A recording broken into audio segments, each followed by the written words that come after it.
ከዳዊት ወገን የሆነ ዮሴፍ ለሚባል ሰው ወደ ታጨች ወደ አንዲት ድንግል ከእግዚአብሔር ዘንድ ተላከ። የድንግሊቱ ስም ማርያም ነበረ። መልአኩም ወደ እርሷ ገብቶ ደስ ይበልሽ፣ ጸጋ የሞላብሽ ሆይ ጌታ ከአንቺ ጋር ነው፣ አንቺ ከሴቶች መካከል የተባረክሽ ነሽ አላት። እርሷም ባየችው ጊዜ ከንግግሩ በጣም ደነገጠችና ይህ እንዴት ያለ ሰላምታ ነው ብላ አሰበች። መልአኩም እንዲህ አላት፣ ማርያም ሆይ በእግዚአብሔር ፊት ጸጋ አግኝተሻልና አትፍሪ። እነሆም ትጸንሻለሽ፣ ወንድ ልጅም ትወልጃለሽ፣ ስሙንም ኢየሱስ ትዪዋለሽ። እርሱ ታላቅ ይሆናል፣ የልዑል ልጅም ይባላል። ጌታ አምላክም የአባቱን የዳዊትን ዙፋን ይሰጠዋል፣ በያዕቆብ ቤት ላይ ለዘላለም ይነግሣል፣ የመንግሥቱም መጨረሻ የለውም። ማርያም መልአኩን ወንድ ሳላውቅ ይህ እንዴት ይሆናል? መልአኩም መልሶ እንዲህ አላት፣ መንፈስ ቅዱስም በአንቺ ላይ ይመጣል፣ የልዑልም ኃይል ይጸልልልሻል። ስለዚህ ደግሞ ከአንቺ የሚወለደው ቅዱስ የእግዚአብሔር ልጅ ይባላል። እነሆም ዘመድሽ ኤልሳቤጥ እርሷ ደግሞ በእርግዝናዋ ወንድ ልጅ ትጸንሳለች። ለእርሷም መካን ትባል ለነበረው ይህ 6ኛ ወር ነው፣ ለእግዚአብሔር የሚሳነው ነገር የለምና። ማርያምም እነሆ ጌታ ባሪያ እንደ ቃል ይሁን አለች። መልአኩም ከእርሷ ሄደ። ማርያምም በዚያ ወራት ተነስታ ወደ ተራራማው አገር ወደ ይሁዳ ፈጥና መጣች።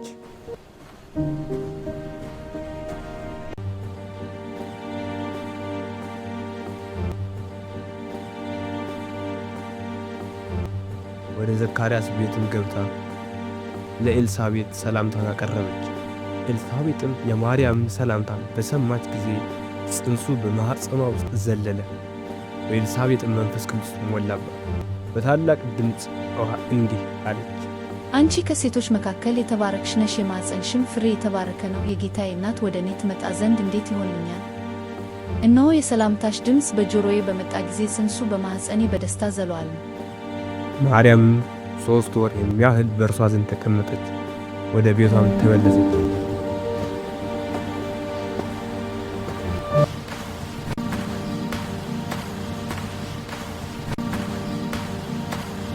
በዚያን ወራት ዓለም ሁሉ እንዲጻፍ ከአውግስጦስ ቄሳር ትእዛዝ ወጣች።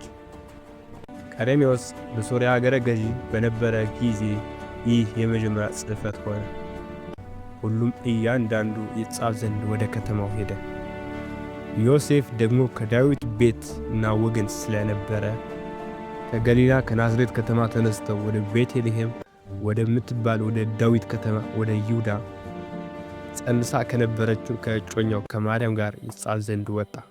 በዚያም ሳሉ የመውለጃ ወራታቸው ደረሰ። የበኩር ልጇን ወለደች፣ በመጠቅለያም ጠቀለለችው። በእንግዶች ማደሪያ ስፍራ ስላልነበር በግርግም አስተኛችው።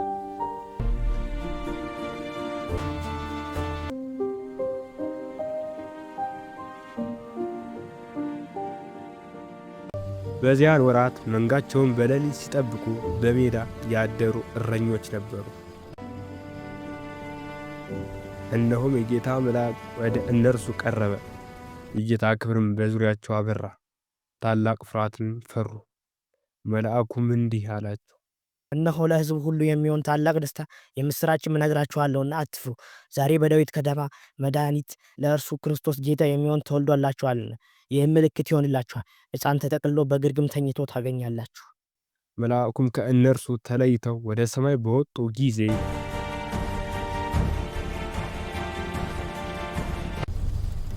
እረኞች እርስ በርሳቸው እንግዲህ እስከ ቤተልሔም ድረስ እንሂድ፣ እግዚአብሔር የገለጠልን ይህን የሆነው ነገር እንይ ተባባሉ። ፈጥነውም ወጡ።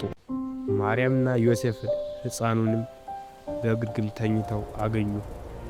እረኞችም እንደተባለላቸው ስለ ሰሙና ስላዩት ሁሉ እግዚአብሔርን እያመሰገኑ እያከበሩ ተመለሱ። ሰብአ ሰገል የተወለደው የአይሁድ ንጉሥ ወዴት ነው? ኮከቡ በምስራቅ አይተን ልንሰግድለት መጠናል እያሉ ከምስራቅ ወደ ኢየሩሳሌም መጡ። በምስራቅም ያዩት ኮከብ ሕፃኑ ባለበት ላይ መጥቶ እስኪቆም ድረስ ይመራቸው ነበር። ኮከቡንም ባዩ ጊዜ በታላቅ ደስታ እጅግ ደስ አላቸው። ወደ ቤትም ገብተው ሕፃኑ ከእናቱ ከማርያም ጋር አዩት፣ ወድቀውም ሰገዱለት። ሳጥኖቻቸውን ከፍተው እጅ መንሻ፣ ወርቅ፣ ዕጣን፣ ከርቤን አቀረቡለት።